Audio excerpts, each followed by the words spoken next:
Que voy a resumir a continuación, aunque es creo ya conocida.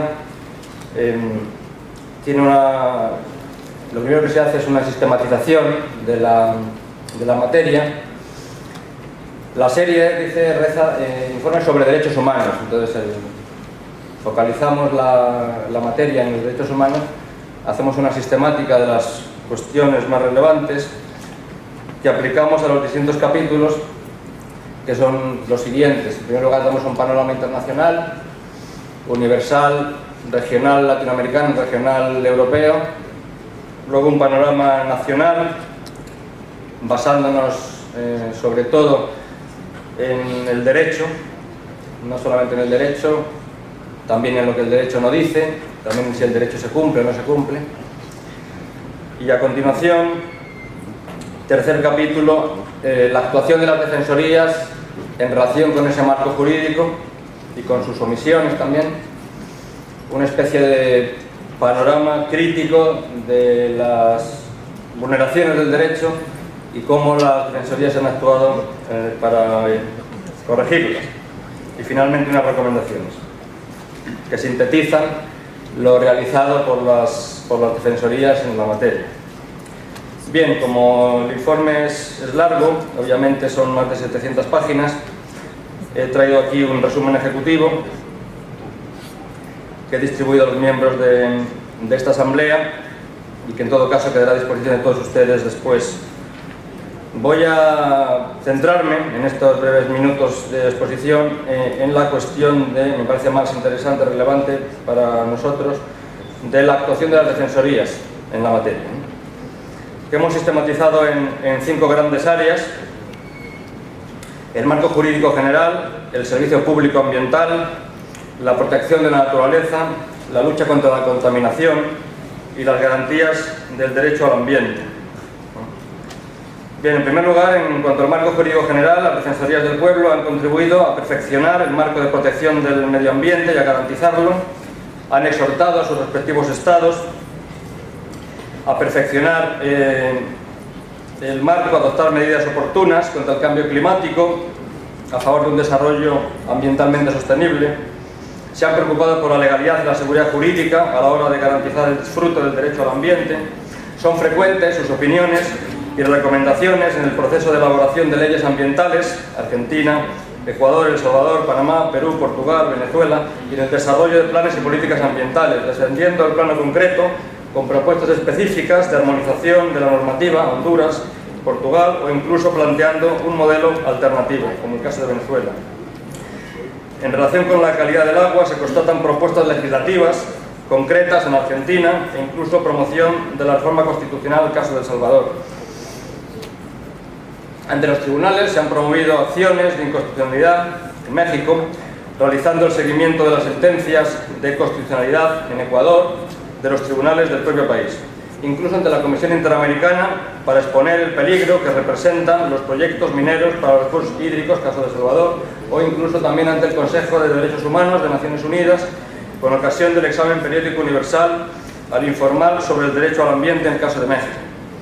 Como regla general, las defensorías cuentan con unidades especializadas en medio ambiente dentro de su estructura organizativa interna, aunque con diferente nombre, y han en algún caso exhortado a los poderes públicos a trasladar esta estructura a sus ámbitos respectivos. Por ejemplo, en la Defensoría del Pueblo de Perú propuso con éxito la creación de un Ministerio del Medio Ambiente. Segundo tema que hemos tratado en el informe es el llamado servicio público ambiental. Las defensorías han intervenido para solventar, cuando se han encontrado déficits en el control preventivo de las actividades potencialmente contaminantes. Los principales focos de actuación son las evaluaciones de impacto ambiental y las autorizaciones previas en materia de urbanismo, minería, extracción de hidrocarburos y explotaciones madereras: Argentina, Bolivia, Colombia, Ecuador, El Salvador, España, Guatemala, Perú, Portugal, Puerto Rico y Venezuela, entre otros, han desarrollado actuaciones en esta materia. La recomendación unánime se centra en el fortalecimiento institucional necesario como contrapeso a los poderosos intereses económicos latentes en estas actividades.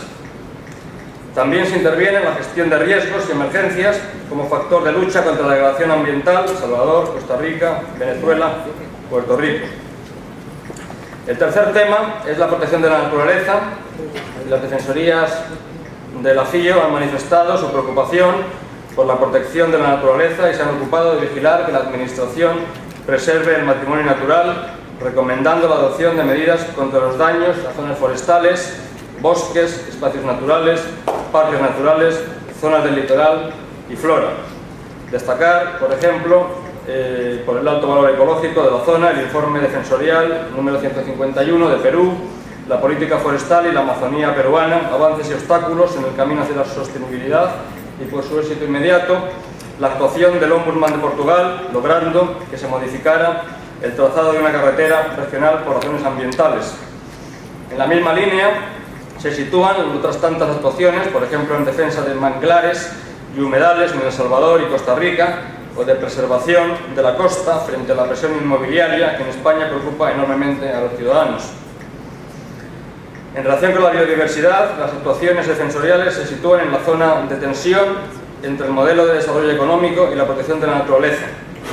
El modelo de explotación pesquera o la pesca en determinadas especies, como el tiburón martillo o la merluza en Argentina, Costa Rica, Paraguay, o el tráfico intenso con especies citácidos, loros, pericos, etc. en Venezuela, o los daños a la ganadería producidos por animales protegidos, Portugal, España. En cuanto al cuarto punto, voy muy telegráficamente, el informe son 700 páginas. En cuanto al cuarto punto, la lucha contra la contaminación, voy a hacer referencia únicamente a tres ámbitos. En primer lugar, el aire. La contaminación del aire es una preocupación común de las defensorías. Han contribuido con sus actuaciones exitosas a la reducción de la contaminación, por ejemplo, en cuanto a la restricción de circulación de vehículos en Portugal, o reducción de azufre en diésel en Perú. En materia de cambio climático hay acciones también interesantes de oficio en España sobre la efectividad del Plan Nacional de Asignación de Derechos de Emisión de Dióxido de Carbono, entre otros muchos ejemplos. En cuanto a la contaminación del agua, también es una cuestión de trabajo cotidiano y común de las defensorías miembros de la FIO, con actuaciones muy diversas frente a la contaminación del agua por mala gestión, sobre todo de residuos sólidos o a causa de la minería y la extracción de petróleo. Acciones, por ejemplo, cabe citar en Costa Rica, interposición de acciones de inconstitucionalidad para paralizar determinados proyectos mineros. También, por ejemplo, reparación en planes o participación en planes de reparación ambiental y compensación del daño en Ecuador, o exhortando a las empresas y a los poderes públicos a esta reparación, como en el caso de Venezuela. En cuanto a la contaminación de la tierra, cabe destacar las actuaciones en materia de gestión de los residuos sólidos urbanos, desde la óptica de un servicio público que garantice la adecuada y universal cobertura de todas las necesidades como mecanismos de reacción ante la situación deficitaria de muchos países. Por último, para concluir este rápido repaso de las situaciones en materia de contaminación, en el ámbito rural y agrícola, el foco de atención de las defensorías se centra en la necesidad de que se regule y controle el uso de agroquímicos. Bien, como quinto tema focal de este informe, hago referencia a las garantías del derecho al ambiente. La propia existencia de las defensorías constituye evidentemente en sí misma una garantía de los derechos ambientales en el ejercicio de sus distintas competencias de control de la Administración. Las instituciones miembros de la FIO han contribuido de manera significativa a fortalecer y garantizar la vigencia y efectividad de este derecho, especialmente en el ámbito de la administración pública. Son abundantes también las intervenciones defensoriales en garantía del derecho de información pública ambiental y su política de promoción de los procesos de participación pública en la toma de decisiones administrativas, especialmente, por ejemplo, en relación con el caso significativo de la consulta previa de las comunidades indígenas. Como caso insigne puede citarse la participación del Ombudsman argentino en el caso de la cuenca Matanza-Riachuelos, representando los intereses colectivos involucrados, que se saldó con una decisión de la Corte Suprema de Justicia imponiendo a las administraciones un programa destinado a mejorar la calidad de vida de la población, recomponer el ambiente de la cuenca y prevenir daños futuros. También, y por último, y concluyo con esto, en el plano educativo, el compromiso de las defensorías es fuerte y suelen desarrollar actividades y programas orientados muchas veces a la infancia en pro de la concienciación y sensibilización social sobre el medio ambiente. Esto como rápido resumen de uno de los capítulos, el capítulo 3 del informe, que, como digo, está a punto de ser editado, y lo que de momento hemos distribuido es este resumen ejecutivo, que creo que es una novedad en la historia de la CIE, de los informes, la presentación de estos informes, de estos resúmenes, y me parece que es un elemento también más manejable para la distribución a medios de comunicación. Nada, muchas gracias.